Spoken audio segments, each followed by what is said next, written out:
in a very beery voice. It's called The Miner's Dream of Home. And was it always the miner's dream of home? Oh, invariably, on the opening night of the party conference. I'm told that he had other similar songs, the same sort of emotional extravagance, to do with mother's purse and baby's milk and the heart-rending insufficiency of both as the snow began to fall on the cobblestones and so forth. Yes? But I never actually heard him sing them.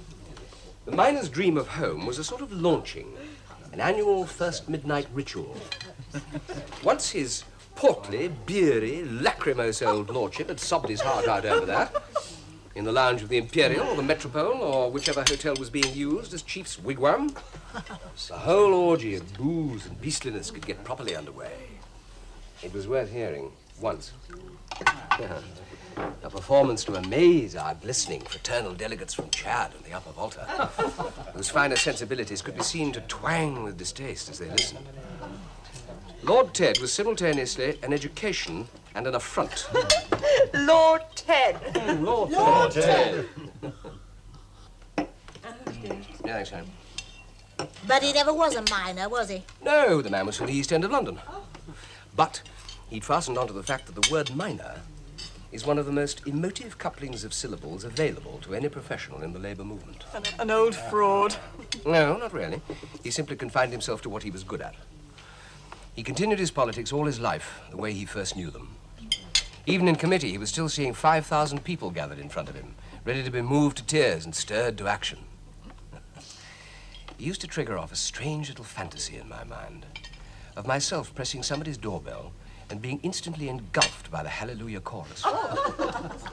But your own local party chairman's from the same mould, isn't he, Chris?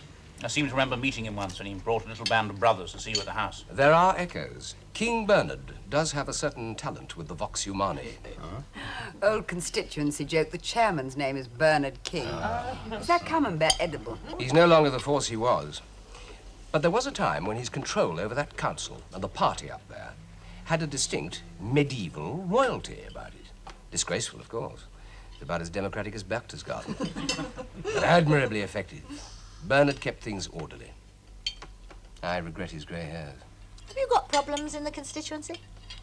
Problems of life, Beryl. One can't please all of the people all of the time. I did open 3 of these, didn't I, Alice? I think the most important point we've still got to decide is how much do we care? Are we going to canvass or not? It's not going to stay on the front pages forever, is it? Not the kind of papers people around here read anyway. If we want to keep it in their minds, we've got to stick at it. Systematic canvassing, just like a general election. No good sitting around here just talking about it amongst ourselves. It's not as if the common market was a burning issue in every pub, is it? Does that matter, though? People have already made their minds up, haven't they? There's no danger, is there, Rob? This town's going to vote no. Well, it's the women. The prices have all gone up. We don't have to tell them it's because of the common market. Ah, and should we count on that? I think it's very dangerous to make happy-go-lucky assumptions. We know that. We think we do, Morris. This town will be solid. Look, we've got a pro-market MP. So what? He can be very persuasive. I can't see Chris doing a door-to-door canvass. He's going to be very active on the pro side. You watch. He's going to be on the telly a lot. Big name in the national campaign. Why should it matter? A lot to him. I think he's expecting some kind of reward. Loyalty to the leader in difficult times. Bound to get him noticed. Oh, he's finished as far as getting anything big goes, isn't he? It's another assumption, then. I mean, would you fancy him as minister for neutralising the unions when Harold makes his big cabinet reshuffle and we get the great step backwards, otherwise known as the middle-class resurgence in about 3 months' time? Eh? Would you fancy it? Well, the answer's no, we bloody don't. But why do you think it could happen? Oh, he couldn't. He's had it. He's a pretty boy, gone to seed. Look, you lads haven't been reading the papers carefully enough. Our Chris has been putting himself about a lot. I've got a pile of cuttings there, I'll show you later. The firm government man, the spokesman for the middle ground. A forgotten eloquence is heard again in the land. The nightingale sings in Parliament Square. It's impressive stuff. All right. So what's that got to do with the referendum and why we need a big local campaign? I think we've got to keep him quiet. I don't see how we can sit on him as regards the common market unless we demonstrate we really care. He's got a very strong hold on the old men of the General Management Committee. Now, we've got to convince them it's important enough to tell him to come to heel. He'll not do that. Well, he's going to make himself bloody unpopular, isn't he? Yeah. All over. How's the literary world, Alice?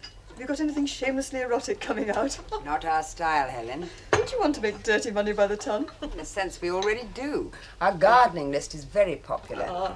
The romance of organic compost, spring bedding, and all that. Lyman, would you like a glass? Oh, yes, please. There's a new Britton novel on the way. I can recommend that. And the trouble with Michael is that he's always lived in a kind of splendor of wishful thinking. Now, some people seem to have found this ennobling. A politician who looks at the world and sees no bullies, no greed, no brutal intention, only misguidedness, is an appealing creature. Unfortunately, he appeals to the greedy and the brutally intended more than to anybody else, for obvious reasons. I don't mind how much the man is lauded for his political piety. The gaunt, unswerving pilgrim with his eyes fixed on a socialist heaven on earth, where the labourer shall be exalted and the shop steward lie down with the lady chairman of British Leyland. Ah, sweet equality. He's a captivating man, but I find his conduct as a minister inept. One can call him a visionary, or say simply that he is sentimental. What is certain is that his view of industrial relations is unreal. He doesn't understand, amazingly, that the function of a trade union, necessarily and absolutely, is selfish. You're going for the kill, aren't you? Beryl, I've warned you before about the melodramatic content of your column. You do relish your image of Parliament as an endless performance of murder in the Red Barn, don't you? That he is your quarry. An ineffectual minister is the most damaging kind. He's still probably the best liked man in your party. He's the oldest mascot in the game. You won't be popular. I'm used to it.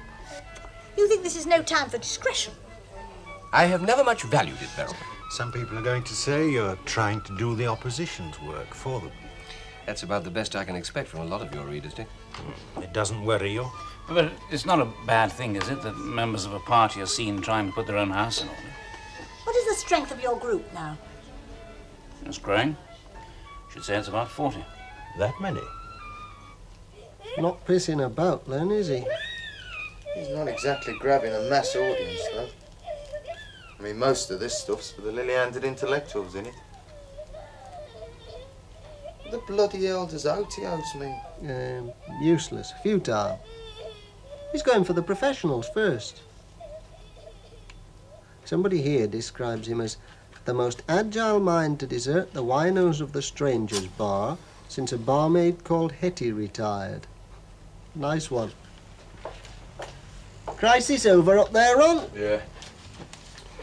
Dorothy'll be back soon. Oh, I'm sorry, lads. All the beer's gone. How many nights a week does Dorothy teach? 2. What do you think of that lot, then, eh? I think we've got an MP who's not bothered to tell us he's joined the Liberal Party. When's he coming up next? Saturday. Surgery. It's 2 weeks, isn't it, before the next GMC? Yeah. Gives us time to organise something. You can't help admiring his style sometimes, can you? See what he says about Arthur Scargill? Pitiably, he has convinced himself he is the most dangerous man in Britain.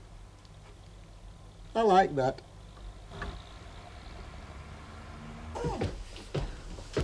Very useful, really. Lovely evening. Lovely day. You're very welcome, Beryl. Good night. Bye.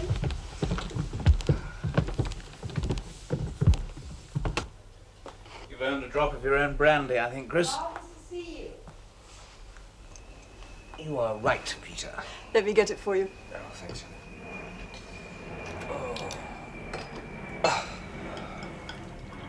Be Beryl in here. Perfect, thank you. Do help yourselves. No, we're well ahead of you. Ah, a welcome sound. Beryl the Invigilator is not a task one undertakes lightly, is she? We got her at her best. She has been known to break off in mid-question to be adroitly sick in her handbag. Oh, no. The lady likes her claret. What can I get for you, Alice? I think I'll make a fresh pot of coffee. Any takers? Good idea. I'll clear some of that debris. Oh, yes, come on, dear. No arguments. I'll start with this lot. Thanks, Helen. Did you intend to be quite so colourful for Beryl's benefit? You know, she was lapping that up. A lot of it's going to appear in print on Sunday. And she's likely to project a highly personalised attack on your part.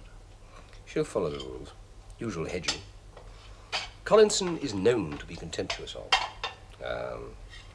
In conversation with close friends, Collinson's characteristic candour has been weighted with an unusual seriousness. Privately, it is being said that a direct challenge to the minister's competence is imminent, etc., etc.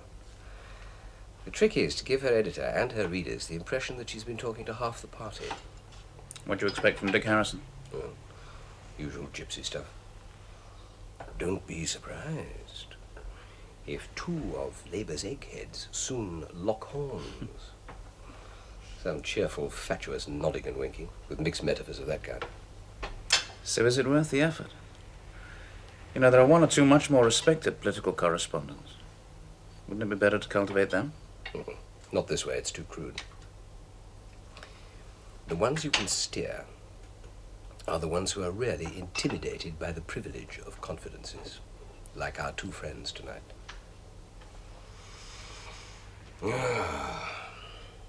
Grateful people are bloody hard work, aren't they? You're supposed to be on the same side. That's right.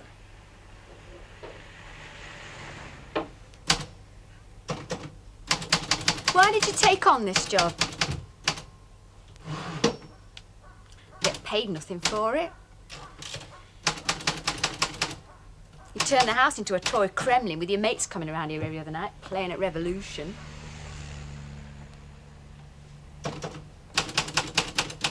You frighten the kids. Shouting at them all the time for messing around with your files and dossiers. You're like the spy omnibus with those silly dossiers.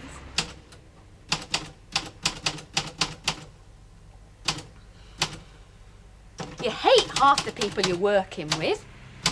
And you're the agent to a man you'd sooner see strung up from a lamppost. What's the point? Dorothy, trying to explain politics to you is beyond my ability. I've tried before. It's a vague term, politics.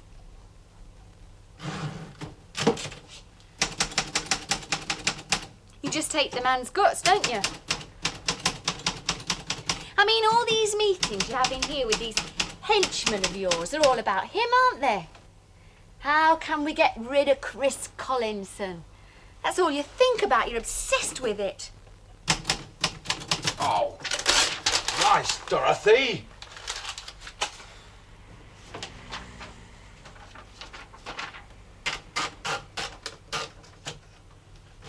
When you took the job, did you tell the rest of them how you felt about him?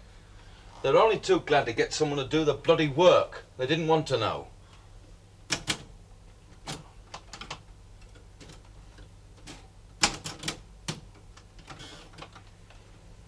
It's not doing you any good. I mean, you as a person. You're changing. With you nowadays, it's all work. All grim. What do you bloody want? A bit of wife swapping or something? I'm not the fun-loving type. I know that. So do the kids. Oh, you have had a hard day, haven't you? Look, this man you're trying to hound out of the place, he's just lost one of his kids only a few weeks ago. Don't you care about that? What the bloody hell has that got to do with anything? I think it ought to have something to do with you, the way you treat him just now. He's had plenty of sympathy.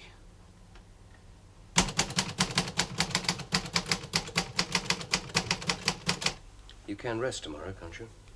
I've got some reading to do. But you don't need to go into the office. Good. Thank you very much for tonight. It was a great help. I'll feed Peter and Helen as often as you like. They're nice people. I won't inflict the other kind on you. Well, I won't make a habit of it, I mean. Peter seems too gentle and sensitive a soul to be in the game you both play. Does he understand it? He's learning. God help him. And Helen. He's just the man you need at the moment, isn't he? A new face. No taint from past connections, no suspect motive, no immediate ambition. Youthful vigor, youthful innocence, almost. Not quite innocence. He's no fool. You would put the two together. I'm sorry. My nagging tone surfaced again.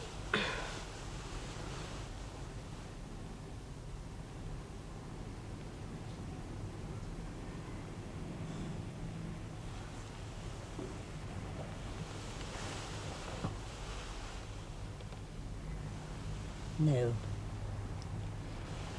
No, I want to sleep.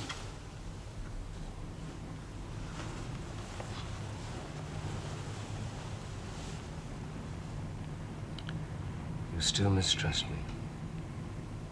You still think I'm exploiting bereavement.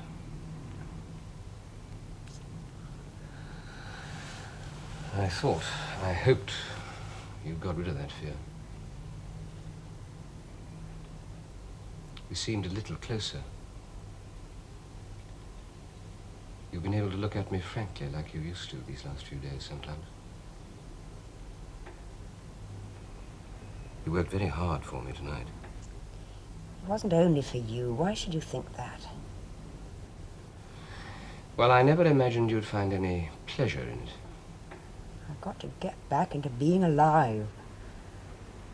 I suppose I was giving myself some sort of test. That was brave. There were moments when I wanted to stand up and yell at them all. My son's been killed.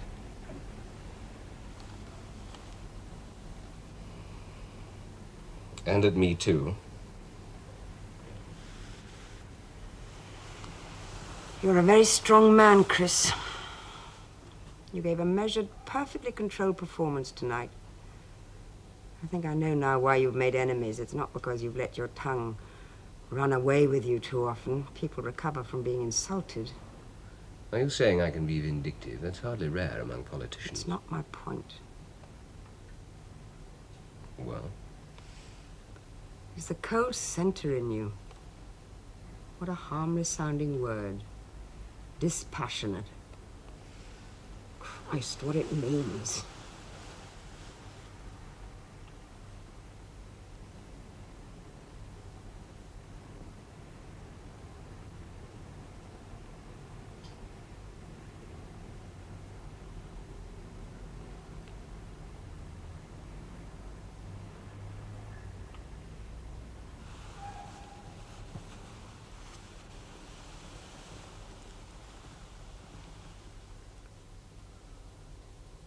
Let me kiss you.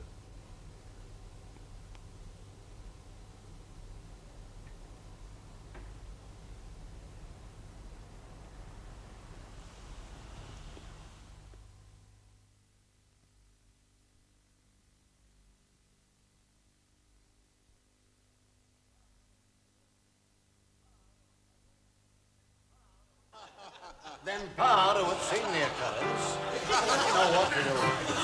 Said, Mother, yon lions ate Albert. And Mother said, well, I am vexed.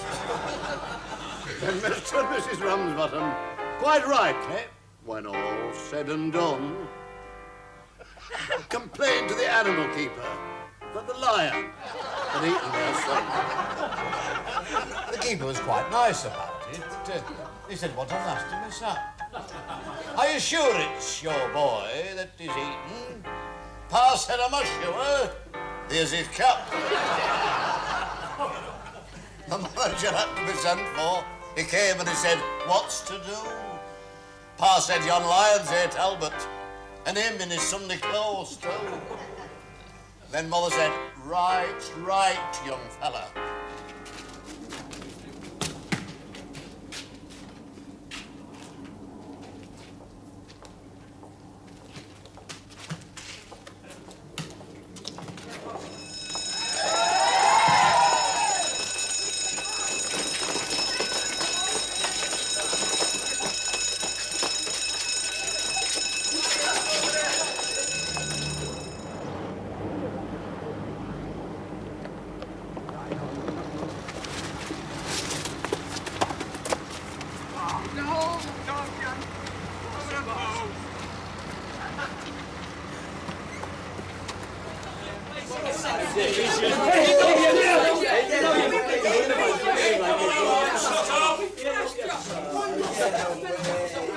Put those fags out and do yourself a favour. You'll have lungs like rotten King Edwards by the time you're 20. That's the most expensive way I know of committing suicide. All right, come on, settle down. Hey, I'm talking to you. Then off they went to the police station in front of the magistrate chap, and they told him what had happened to Albert and proved it by showing his cap. The magistrate gave his opinion that no one was really to blame, and he said that he hoped that Ramsbottoms would have further sons to their name. I feel he was afraid I'd do something silly and let him down. And after 66 outings under Alf, I still hadn't... Go on. It's not a new word. Look, it's just got ED on the end. Put your finger over the ED. Now, what you got? Captain. Now, take your finger. Captain? Yeah, that's it. Go on. Keep the noise down a bit, please. My country. A change of manager brings new hopes, and when done, Reve. Go on, sit down there. Mr. Hibbert. What's he got to do with you? Shoplifting always. There's nobody at home till tonight, so the police brought him back here. Which copper was it? Can't remember for the moment. Bit noisy, isn't it? Ah, you get used to it. Yes. I suppose it was a good idea. Well, let's get on. Hey, give it. I'm reading it. Reading pictures. Hey, come on. Give it him back. We're in the middle of something. Thank you. What am I going to read then? I'll come to you in a minute. Right, come on. 2 more paragraphs. Alan Ball, he's no good. Anyway, he's past it. Leave it, will you? Come on. Never mind him. Go on.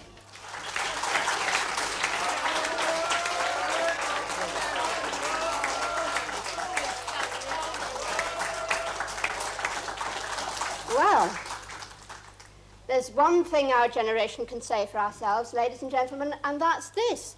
We do know how to make our own fun. Yeah. I'm sure you'll join with me in thanking our President, Councillor King, OBE, for stepping into the breach at such short notice and giving us so much enjoyment in his own inimitable fashion. It's not often we're let down by entertainers, but now at least we know if it happens again, we can call on our President to deputise most ably. That's if he's not otherwise engaged. Of course, we all know what a busy man he is. So,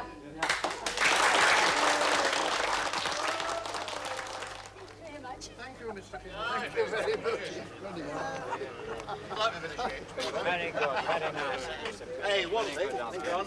Take care of yourself. You know, Ron, some poor old crocs in there. Broken on the wheel of life. Well, some of them, they make me feel like a 2-year-old lamb.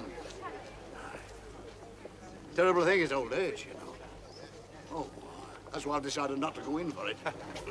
Well, that's what kills you, you know, growing old. So I decided I'd put him in the place. Well, what happened then? Well, I thought I'd have a bit of a joke with them. So I said, very serious-like, I said, now, you two honeymooners, in view of the world's population, have you seriously considered family planning? Have you thought about this new operation they have for husbands? Mind you, she's 70, he's 71. You know what she said to me? She said, "No, Mr. King, I don't hold with it. Let God's will be done." That's what I said to me. You want a blessing on it, not a dressing. Well, at any rate, it got a bit of a laugh. Ron, what kind of a man do you think ought to represent us in Parliament? Should it be somebody that looks like one of us, in spirit like, never mind where he was born? Would that be right? Or a product of a working-class family who's used to a bit of grime under the fingernails, whose natural instinct is to side with the industrial worker, the family on the dole? Someone you could identify with in a personal sense? Now then, have I got it right? Yeah, just about. But why can't we have someone who's one of us? But we did have. You'll be too young to remember, I suppose. Billy Brooks was our MP from 1945 till 1958. That's when he died. And that's when we got Chris. Aye. Oh, Billy's credentials were perfect. Cotton worker, son of a cotton worker, solid union man, good party man, member of the lower-paid masses, a lad right off Mother Kelly's doorstep. And after 13 years of Billy, I welcome Chris Collinson as if it was the second coming. Have you any idea why? Well, he must have been a very forceful personality in those days. Glamorous. Big future ahead of him, I know that. Aye.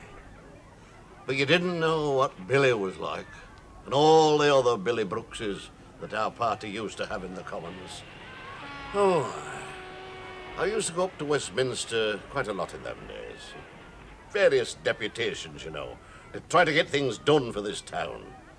Why, with pigsty slums by the mile and by the acre, mills and factories like hellholes out of Dickens' novels, breadline wages, and no new industries coming to this town, remember? No. And this isn't pre-war I'm talking about. This was after 2 post-war Labour governments. I was born here. I know a bit about all that. I was brought up in it. But you're not saying it's all been put right now, are you? Well, what I'm saying is that life in this place and other places like it is a damn sight better than it ever was. And I'm going to tell you something else. Them that didn't try to make it better were your Billy Brookses, your working-class MPs, aye. That's who. Oh, I used to see them in the House. They all look the same. Pudding basin haircuts, black boots, blue serge suits. Oh, they'd been pensioned off, or, well, I thought they had. Aye, they plodded along with the unions and the local council. Now they got the reward. A soft job, a subsidised canteen, and all some of them were expected to do was to do a bit of booing or a bit of cheering, according to instructions. Because it wasn't their fault, really. They should never have been there. They were frightened by Westminster because they couldn't understand. Well, if you felt so strongly about it, why didn't you get rid of Billy Brooks earlier? Hey, it's a big undertaking. It's a long and intricate procedure. Sacking an MP and a big nasty row is inevitable.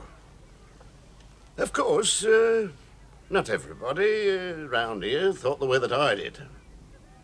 But I was right. I'd been determined we'd have no more Billies. And when Chris came on the market, well, I snatched him up. Of course, I had to keep him waiting in the wings for a while, and, well, that made him impatient. Naturally. And have you been satisfied?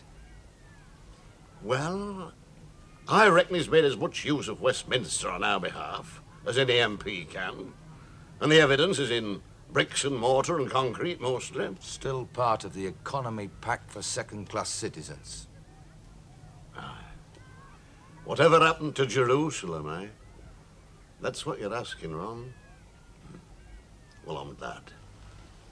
Keep on asking. Keep on pushing.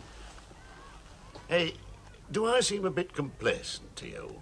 No, I realise your memories go back a lot longer than mine, and the blacker. Are you being kind to me? Look, there's still a lot of people in this country get a lousy deal out of life. It needn't be that way. It could be made different. Listen, Ron. When you're picking your allies, don't worry about their accents or where the fathers came from or where they went to school.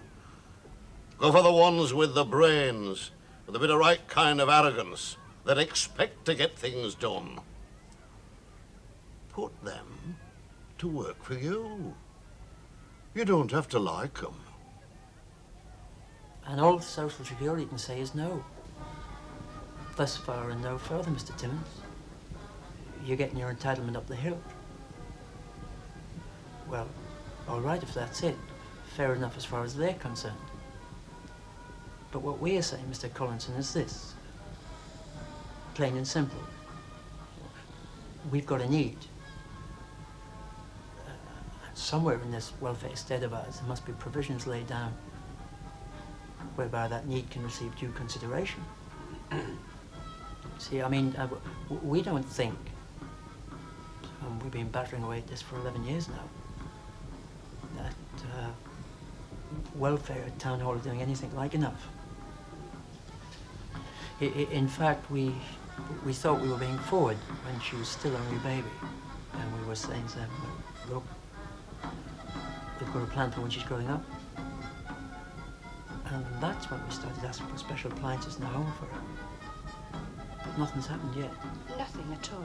We worried sick about it. And of course, we have to think about when we're growing older.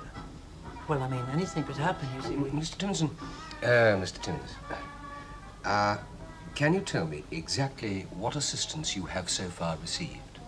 I shall need a detailed breakdown. Yes, sir. Put it all here. Right, thank you. It'll make you laugh, this.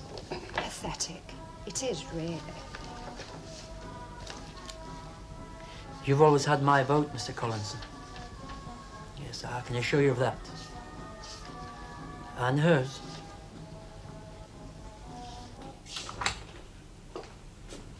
That's a lot.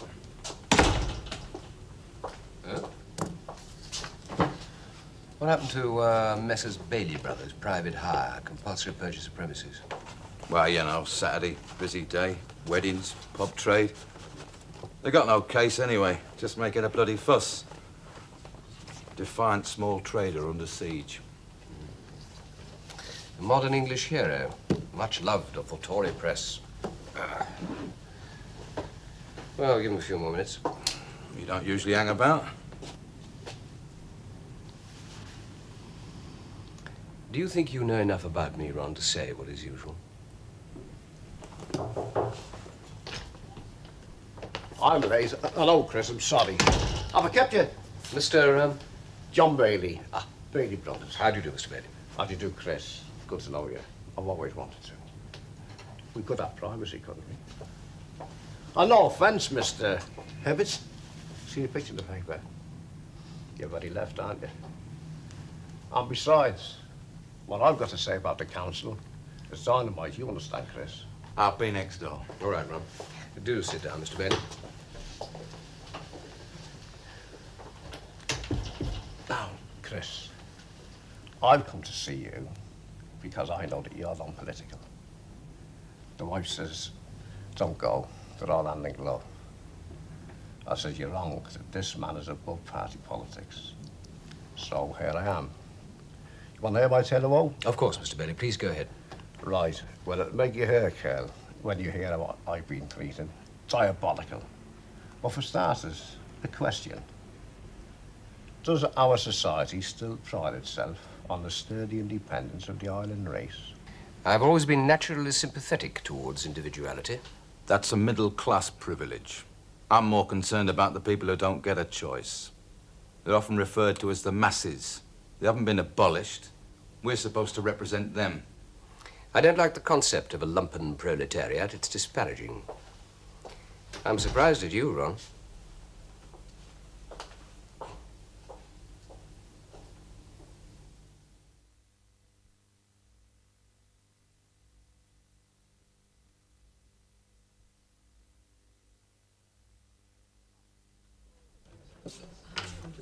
Thanks for digging me out today, Bran.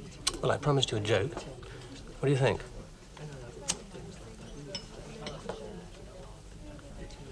Hilarious.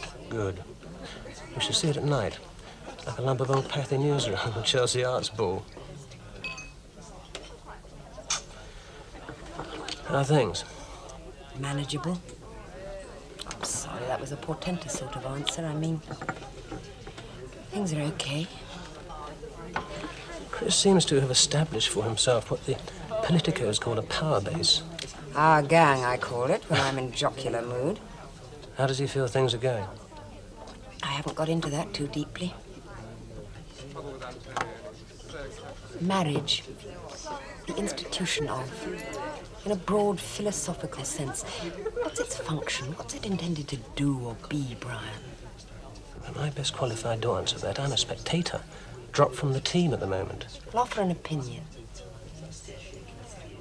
Well, it's a kind of perpetuated act of faith, a mutual observance. Ritual? No. No, it needs to be more.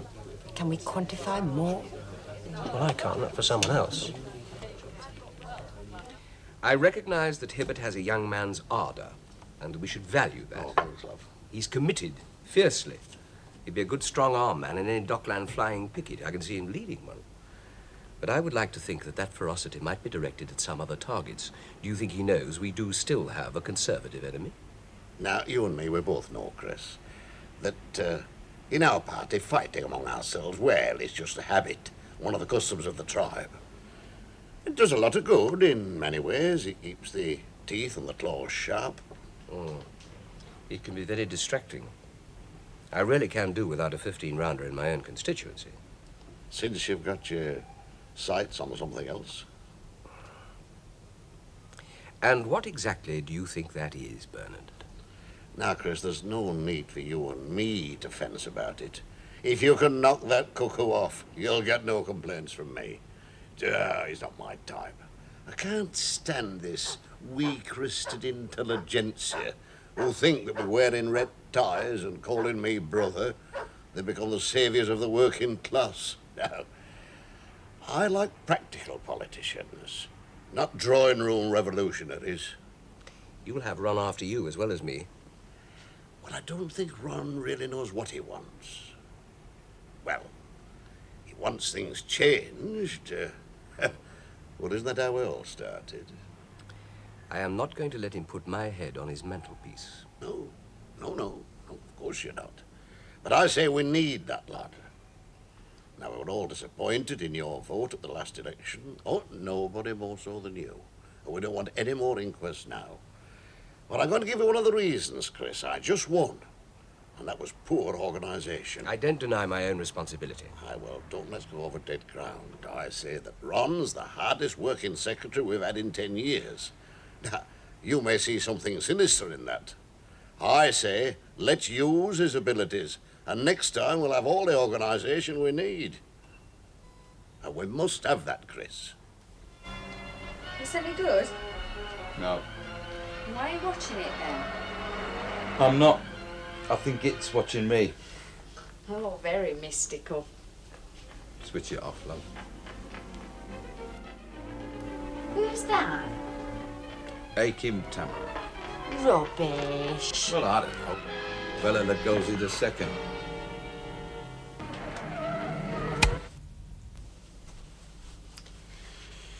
I need a hairdryer. Come here.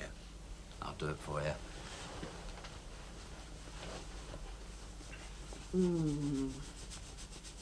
Oh, go easy. Sorry. One of my sin bin lads got stabbed today. Was he badly hurt? I don't think so. Just a mild kind of stabbing. Youthful high spirits outside a football ground. How did you hear about it? The police. They come round the committee rooms. He'd given them my name. Why? They wanted to know more about him, you know. Friends, relatives. Went round his house. No one in. There never bloody is.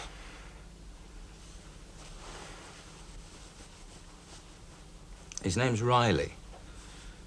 He comes from that section of the population we call the disadvantaged.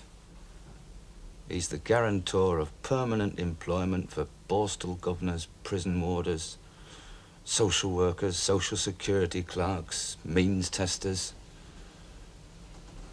Not a bad bloody joke, is it? Kids like Riley, unemployable, supplying jobs for thousands. The raw material of a whole industry, the human waste business. And it's my job to supply a steady flow. I'm doing pretty well, I think. You worry about it too much. You do your best for them. I'm a functionary whose job it is to preserve the status quo. I'm required to suppress all expectations and discontent. My headmaster says to me, "Oh, Mr. Hibbert, I'm amazed at this rapport you have with these difficult boys." I've nothing of the kind, of course. Rapport. Jesus. They just tolerate me. Why? All the teachers get nowhere with kids like that. Try not to insult them. Their intelligence. They know what they're being prepared for. They can see the amount of time, respect they get. They know what society wants from them. And I hate what I'm doing.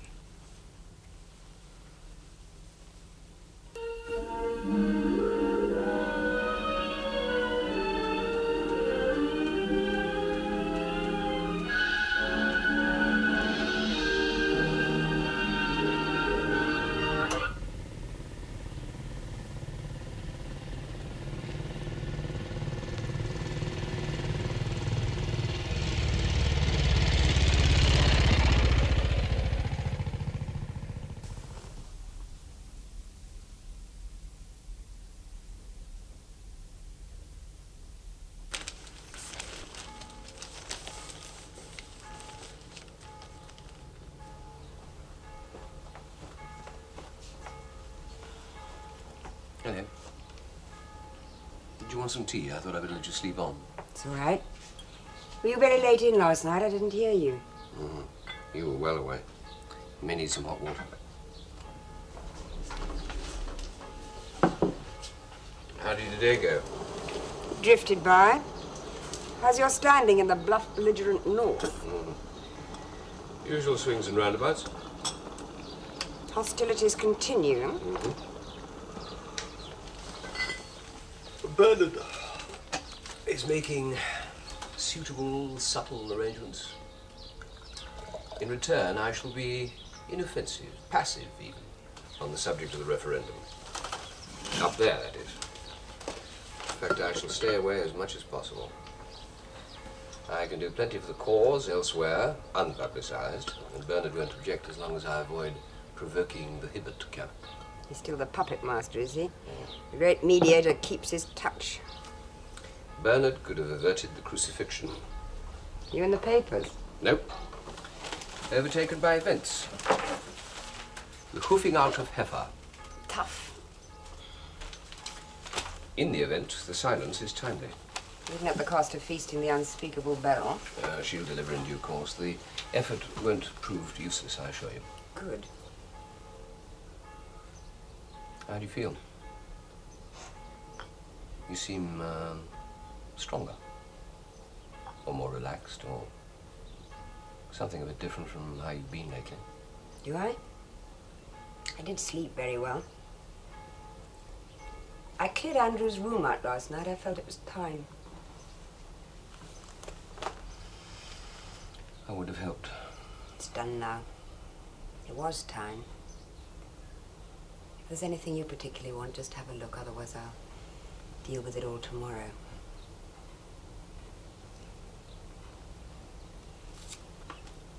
How would you feel if I decided I wanted to go away for a while?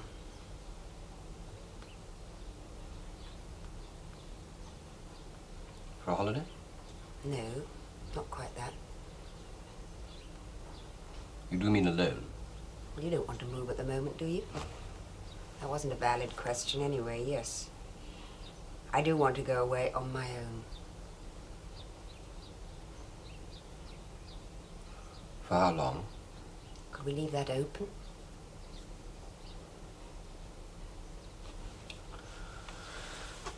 You thought about where? Shropshire, my cousin's house. They're going to be away for some time. It's quiet there. The office don't mind my being away from London, and it'd be handy for David to come and see me. You think he doesn't want to come home here anymore? He doesn't feel at ease here? I don't want to lose contact with him. He's probably found a girl. Brian said that.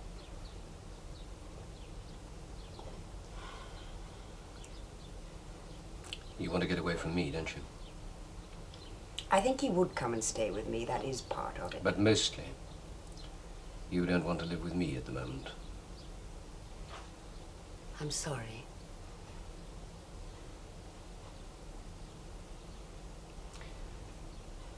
There was a time when we were so much part of each other, so sensitive to each other's needs, thoughts, responses. It's been quite a while since it was like that, Chris. But I know I love you, Alice.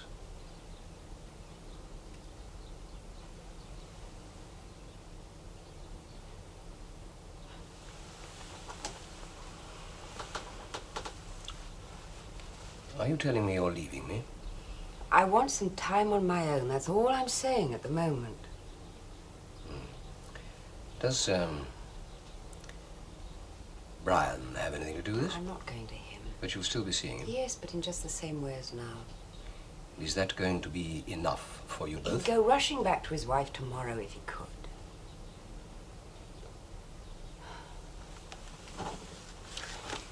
Is there anything you want me to do that would stop you going? It would be unreal, wouldn't it? To talk about how you could change. I don't think I'm priggish enough, am I, to be capable of drawing up a code of conduct for us? The last thing you want is me playing the shrew. Don't go. We can make it right again. It isn't a question of blame and fault, of who's right and who's wrong. We are what we've come to know about us. Let me see if I can come to terms with that. You don't become any less of a dominant presence, Chris. I need some distance and time.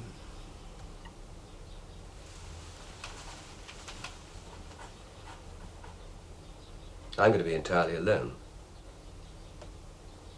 You asked me how I would feel if you decided to go away. I feel frightened. I'm asking you, Alice. Please stay.